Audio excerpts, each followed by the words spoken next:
Young adults and Christianity are not two things that usually go together. But lately, the amount of young Christians are on the rise. Candace Whitman has more. Scanning through the pages of the Bible isn't something you see every day. But the hands normally flipping those pages aren't those of university students. Micah Hiltz is a youth pastor at Devon Park Baptist Church. He caters to the needs of youth and young adults seeking a Christian lifestyle, both in and out of the church. Every Sunday at College and Career, students meet to discuss Christianity and grow the bond between themselves and others who share their views. At the church here in Fredericton for about a year and a half. It has its ups and downs, but God's good. I get to work with teenagers and young adults. So we have a lot of university students in this group. Pastor Hiltz teaches the Bible to people looking to be more educated in Christianity. They watch DVDs, complete questionnaires, and discuss important topics, and pray. But the people who attend come from many different backgrounds, some who were born into Christianity and some who have chosen it as young adults. This is the case with Melissa Reed. She's 20 years old, but she has chosen Christianity for herself. She grew up in a non-Christian home, but she finds comfort in having Christianity in her life, especially in times of difficulty. I've always called myself a Christian, but actually following Jesus I have not always done. And I've noticed, looking on, in my past, the times when I was the happiest, and even though my things that were going on in my life weren't very good, they didn't bother me as much. Others, like Taylor Wilson, a St. Thomas University student, was brought up in a Christian home. But as a young child, she didn't quite buy into Christianity. This is until she went on a mission trip to Bolivia that changed her life. Their love, I found, was more genuine, more real for God.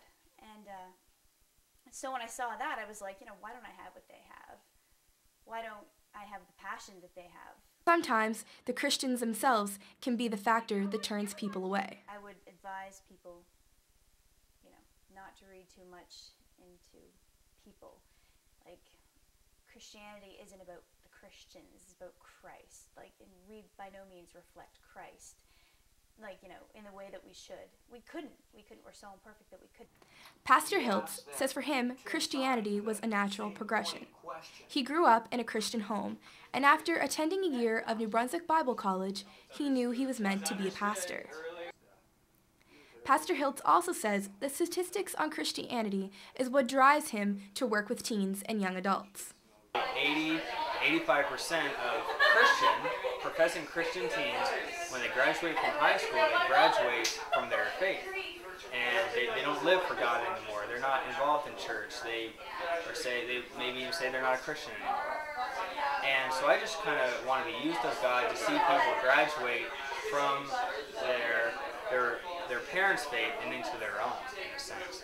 And it's not, I believe these things because mom and dad do, but I believe them for myself. But College and Career isn't all about having a relationship with God. It is about having a relationship with people like themselves. Young Christians are becoming more popular. Whether they were born into it or chosen later in life, more young adults are making the move to Christianity. For Sioux Journalism, I'm Candace Whitman. And now, Lily Boisson joins us with an interesting way to fight hunger. Garbage, and tons of it. Let's face it, here in Canada, we throw away a lot of stuff, and much of our garbage is food. But in a place where sometimes it seems like we just have too much, many don't have enough. Over 500,000 Canadians use the services of a food bank every month, and these organizations say they're struggling to meet the demand. One group in Montreal is taking some of what we throw away and using it to fix that problem. They call it dumpster diving. For some people, it's a perfectly reasonable way to find food.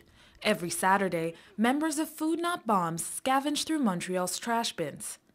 So today, we have found a lot of food. We found a bunch of peppers and yams and some more cucumbers and stuff. Usually the peppers we find they don't have big holes in them, and this does have some mold on it, but you can easily cut that off and then eat it. They say there's lots of edible food in dumpsters. In fact, every year, Canadians throw away about 27 million tons of garbage, and much of that is food. Members of Food Not Bombs are careful about how they clean what they find in dumpsters.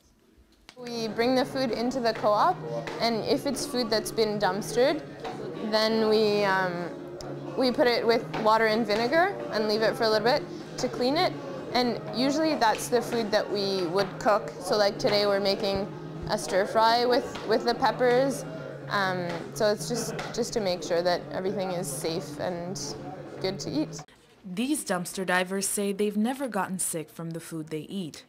But not everyone is crazy about the idea of trash ending up on the dinner table. Jeannie Cruikshank represents Canadian grocers. A dumpster is absolutely an uncontrolled environment, from environment, animals, everything, and unknowing is not intended that be a container for food, so you don't know what was there previously, you don't know what situation it's been in. Cruikshank says Canadian grocers donate food to food banks and other charitable organizations when they can. In spite of this, a lot of food ends up in the trash.